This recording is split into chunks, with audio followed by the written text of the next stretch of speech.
Good afternoon, ladies and gentlemen. Welcome to another terrible episode of NATECASTS. Thank you all for the wonderful, kind things that you have all been saying on the internets. I have grabbed more random replays. Somebody just randomly DM'd me this one on Discord. They said, Silver Terran vs. Protoss with everything you could possibly want. And by that, of course, he meant everything that you don't want. When somebody walks up to me at a bar and they offer me a drink, you know, I'm thinking, ooh, mojito, Mai Tai, something good, something flashy, something that's going to make me feel like I'm having a good time. When someone says, here's a Silver Terran vs. Protoss where I don't even wall off properly at the start, well, then I think about somebody coming and offering me an expired Bud Light. That's right, not even just a regular one. It's expired. Now, you'd think, hey, water doesn't expire, but it turns out cholera exists, ladies and gentlemen. So here we are. Cage, our blue Terran. I'm just gonna call him K. He sent this replay in, and I already hate your wall off skills, sir. So let's see how much of a dumpster fire this game becomes. Craft Star NL. Ooh, NL for Netherlands. He takes a gas and then he puts a pylon in the back of his base. 2012 Maximus Black style. And of course, oh my goodness, people know how to do this at this skill level. Nice. I need like an audio clip I can use for like a nice move that doesn't deserve the MLG air horn. So NL stands for Netherlands 99% of the time. So I'm going to assume this is a Europe game. Maybe. I don't know. It says Western United States on my game site, but that could be because that's where I live. So we got it interesting. He's went for a forge and then a cybernetics core. The pylon is still there. Is his plan to... He's not going to try and... No. Oh my God, is he? He's only got one probe. The Reaper's about to pop. All right, he starts 2 pylons and then the probe dies. Sorry. I went for a 2-mile run this morning, so I've been coughing every time I laugh today. Let me tell you, my fat jiggles really hard. It's tough, man. It's tough, but you know, I'm trying to get a head start on the New Year's resolutions. This was recorded on New Year's Eve. This probably won't be published for a week. But anyway, I digress. A cannon is building at home. Oh, so many questions. Why did he let the pylons finish? What? No. Oh, this is so silly. He had such a good opportunity too, because this wall off. This one doesn't block either. Cage, you can see it shows you. Use the grid. Enable the grid, okay? It'll show you how to wall off properly. I promise. Oh, golly. Oh, gee. Oh, goodness. Oh, goodness gracious. He says, and he's in the Twitch chat right now. He's giving me some live feedback as we get through this game. He says, I know it was my 10th game. Well, you get to witness a man's 10th game of StarCraft. I mean, hey, I've seen plenty of players not know how to open with it. You technically tried to Reaper expand. This game got weird. I'll give you some credit. If this is your 10th game of StarCraft ever, this actually really paints it in a different light. And I have to say, I'm kind of impressed. You've got the general idea going on. Most people would probably have flung their own feces at their monitor and screamed and lifted off their command center to the corner of the map by now, which is actually, that's not what you did. So shout out to you. You even built an orbital command. You know how hard it is to tell new players to do that? Anyway, Craftstar NL has clearly been, I don't know, could this be his 10th game? Possibly. It's hard to say. Wow. Well, this game has already completely and utterly triggered me. But hopefully we'll get some fireworks since it's going to be 2020 in about 9.5 hours. I've got a new episode of Below Deck to watch. So, you know, today's just going to be a great night for Nate. It's going to be a fantastic night. Can't wait to see if Kate actually... Sorry, I shouldn't spoil in case any of you guys haven't caught up. Ninja Base in the bottom left corner. Okay, Craftstar knows something. He's at least watched Rotterdam's stream. Because, yeah, Kevin just does this every single game. And somehow people never notice it, which, of course, has encouraged many Protoss players around the world to proxy base and do that a lot more. So he's going to go for a Void Ray follow-up. Did he get... No Warp Gate. Very much so a Rotterdam build. Now, you can clearly tell that this man started playing StarCraft because he's extremely attracted to Nathanias. Because he's got this fusion core going. He's got the starport with the tech lab. He's immediately taking the gas on the natural. Look at this third command center. This does not look like somebody playing their 10th game of StarCraft ever. He must have watched a lot of Nathanias' ladder games to learn such amazing gameplay abilities. So the Reaper and Cyclone come poke the front. Look at this. He's even microing a Cyclone. I love it.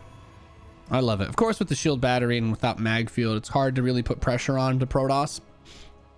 Unless you have like a couple of Cyclones to burn through the energy. But a Void Ray is out. Another one is coming.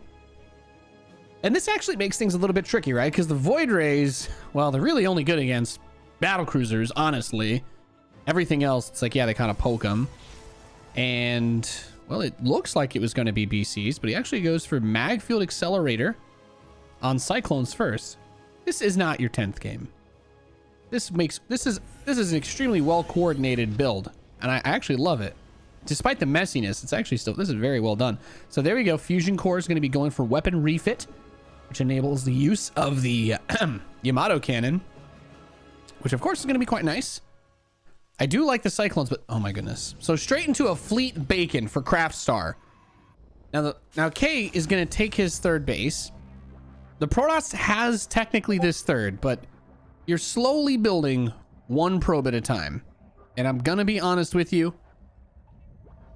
I don't know. I feel like the way that you're supposed to do this is you take this Nexus and then you recall like all the probes from the natural or the main, and then you use the two bases to resaturate quickly, because it takes forever with one Nexus to saturate this, you know? Meh. I digress. The benefit of that is that it's supposed to, if you were to use recall here, it would prevent you from mining out your main, because it's like you're not mining here, you're mining from the southwest. So even if you lose the probes eventually, obviously if you immediately get scouted, then losing the probes of the Nexus sucks. But is he gonna get it? Is he gonna get Flux Veins? Is that the play here? He's got 2 Void Rays. Third one has just popped. Now if I'm a Terran player, he scans too. What noob scans? Well, he's got 200 energy on his orbital. He's trying to sell us here. When he says 10th game, does he mean like 10th game on a new account? Like we're watching Vibe? I don't know if he's played more than 30 games on any of his 100 accounts. He's got binders of accounts. So it's a carrier. The 1 Stargate, quasi 3 base carrier rush. And now I'm concerned, because battle cruisers are actually good against carriers. Battle cruisers are quite good against carriers. So I mean, it can match up. The 3 Void Rays should make easy work of the BC, but if he can get up a good number of them and you have the Cyclone support, I think there's some big opportunities available there. Because everything here is looking pretty solid. He's got his third base, he's got to get that gas. Protoss hasn't really been doing any harass past the... I'm not going to call it a cannon rush, because I feel like that would be the most disingenuous thing I could say. That was not a cannon rush. That was like... I don't know, man. I'm not even going to try to describe what we saw at the start of this game, because I feel like I'd need to say some really vulgar stuff that would make a lot of people close this video. And I just can't. I can't do that to you guys. I just can't do it. So SCV's going to go over to the third base, get mining. This Protoss is putting pylons everywhere in a ring. This is a really smart thing to do. Cheaper than observers. Terran scan, sees the carrier, sees the Void Rays still here, of course. +1 air weapons and shields. And now another Stargate. 2 Stargates. You know you can build all this with 1 probe, right? Another cybernetics core.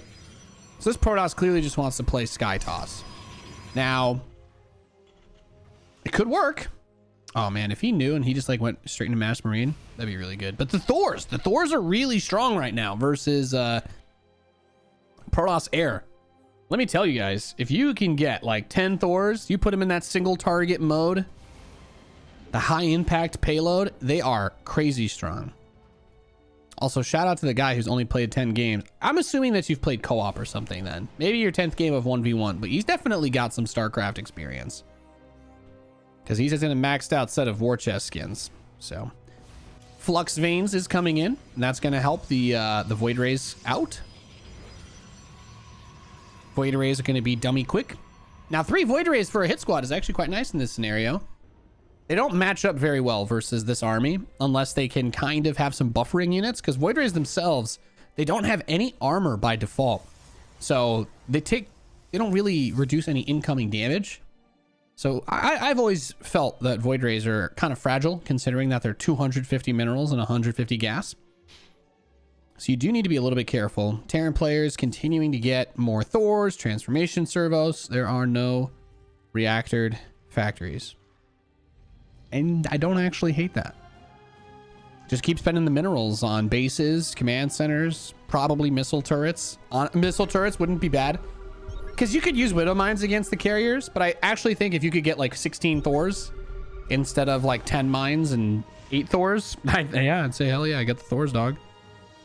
If they're all in single target mode, you should be able to blow through this army. Sky Toss is actually pretty well countered in head-to-head engagements versus Big Thor. One of the most important things that Protoss players have recently started to do, if you watch my stream or any competitive level of games, disruptors are what allow you to deal with this type of army. But K is going to go for the move out. I'm going to try and get some work done. Now, seeing those probes go to the bottom left should tell him, hey, there's a ninja base there. And he's about to find out. There we go. He's like, oh my goodness, you scoundrel. I can't believe you've done this. And now the Thors are here. Of course, they're a little bit slower, but they've got that damage. These probes should die. Now, is the Protoss army going to come defend? No, it looks like it's going to go on the attack. It wants to counterattack. This command center left alone, naked and exposed. Terran does not have recall, so he has to run his army all the way back or commit to some sort of insane base trade. There are some Thors here. He's got to switch the modes. The Void Rays have charged up. One Thor goes down. There we go. Thors are going to change their targeting mode and just keep shooting. As you can see, the Void Rays do start to fall, but with the Stalker support, Thors are riding the struggle bus a little bit, and the Voids are all dead, but this Thor on its own cannot defend. The rest of the army is making their return. You'd hope to have seen some SCVs pulled to repair. Cyclone does get the shields off with a lock on. The 3 carriers and these Stalkers, the option to recall still there, of course. Oh, this poor Thor. He's going to rally out to his doom. The rest of the army is here, though. And yeah, I got to get that single target mode. There's the Yamato onto a carrier, almost killing it. And he's got one very low. Wow, that shield upgrade actually helped a little bit. He took a whole extra hit. But he does not recall. And everything is just going to die. I love seeing this, though. Battlecruiser Thor. This was a good replay to send in. This game started off pretty bad, and then it actually turned into a pretty reasonably decent game. And I don't hate it. Look, he's got so many Thors. But the Protoss didn't get Warp Gate. So it's like, what are you worried about, bro? No, man. It's just, we're going to take the hammer. We're going to smash it against what do we call a carrier? If the Thor is the hammer, what is the carrier? Is the carrier the smithing stone? What is the name of that? I'm not even entirely sure. But we've got 6 carriers being made at a time versus the Terran who's trying to make 5 Thors at a time. I don't see how he stops this unless his army splits up. The anvil, yes. So the carriers are the anvil. I forget basic words like that regularly. I went to Pennsylvania public school, okay? Don't hold it against me. It's just who I am. So here we go. The Thors are coming over to fight. There are some batteries, but the carriers are not out yet. A few of them are finishing, but they have to, of course, build interceptors as well. So gonna need to sack this space. You have to let this space just get obliterated, blown up, lambasted, whatever you want to say. But fighting against this is going to be really tricky. You'd hope to maybe be able to use all the batteries with a couple of the cannons and all the carriers, but instead it looks like is he going to go for a counterattack again? If he can pull the Thors back, this becomes, in my mind, a pretty good play. There's nothing really to defend. K is supply blocked. He can't really go back that easily because it's such a far distance. Thors are slow. The BCs can teleport, but I don't think 2 battlecruisers are going to be enough here, especially since there's level 2 air armor and shields for the carriers coming in versus BCs that don't have attack upgrades, so they only do 5 damage per hit against air. So he's doing it. He's actually baiting the Thors back.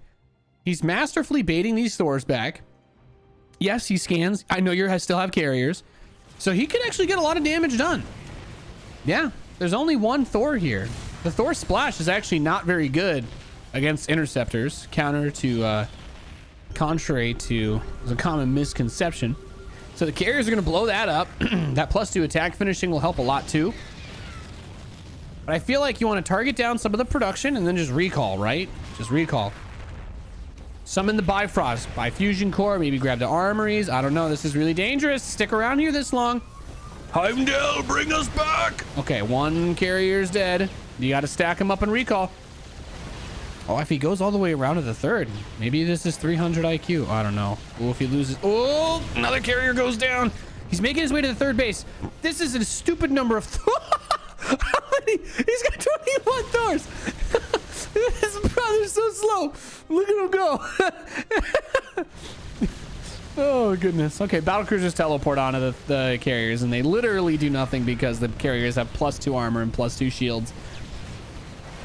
And these Thors are just desperately trying to play whack-a-mole with the carriers. And this is one of the funniest and most sad things I think I've ever seen. I love it though. What a mess. What a mess this game has been. Now Protoss, by the way, back home just now gets 4 more carriers on the way. I think these are all he has. Yeah, he only has like 4 carriers and they're right here. So this is literally everything. Now, guys, like I was saying, Thors are pretty good against Protoss Air on this patch. He's got 19 Thors.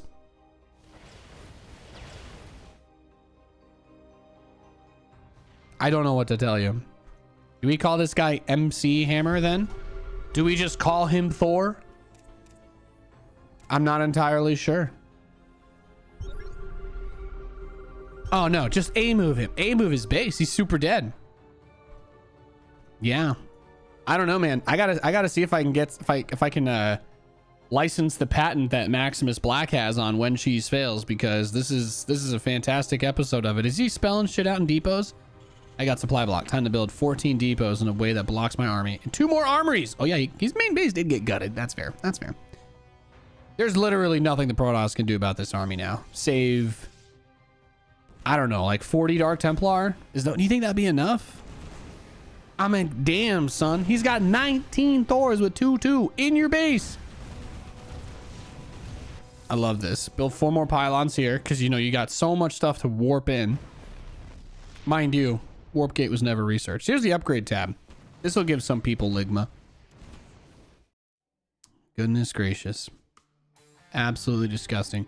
Caught the best team of the decade. Har har. Hey, Ramaj. Love you, buddy. 40 DTs could win without a scan. That's true. They need to blink onto the Thors too to get the good surround.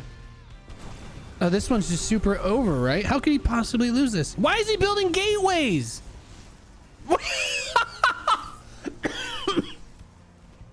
I don't know. Oh yeah, he got Phoenix range too. Did he build a single Phoenix this game? Guess what? He's probably building more Thors back home. He's building 5 Thors at a time. He's gonna have 26 Thors by the time this game is over. What is he doing? He's slowly warping in zealots? This is... What? Was slow warping zealots a part of your plan? Of course.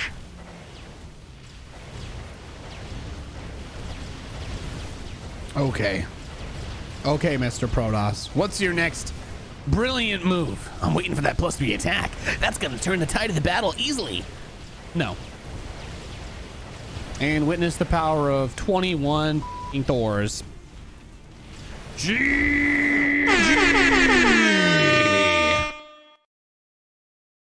Yeah, that one gave me Ligma. Like, follow, subscribe, blah, blah, blah.